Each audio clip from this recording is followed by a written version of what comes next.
Jeremy, if I'm a homeowner and I have a window in a stucco house and I want it replaced, tell me what are some of the things I need to be concerned with?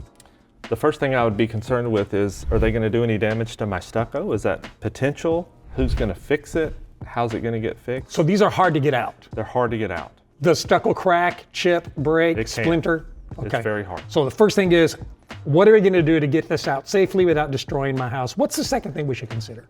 You have to repair the drainage plane that you destroyed when you tore it out. It was so hard to get out. You destroyed that, so you have to repair that before the new window goes in. Drainage plane meaning if I've got Tyvek or something that keeps my house dry, and now that's been destroyed, what are you going to do to properly flash this? Is that the question? Yes. Okay, good. And then what's the third thing that should be important to me? Make sure they're using a good quality premium sealant that's compatible with the window and the stucco. Don't use a cheap interior caulking. Okay, good. High quality sealant on the outside, because we are going to have expansion contraction differences.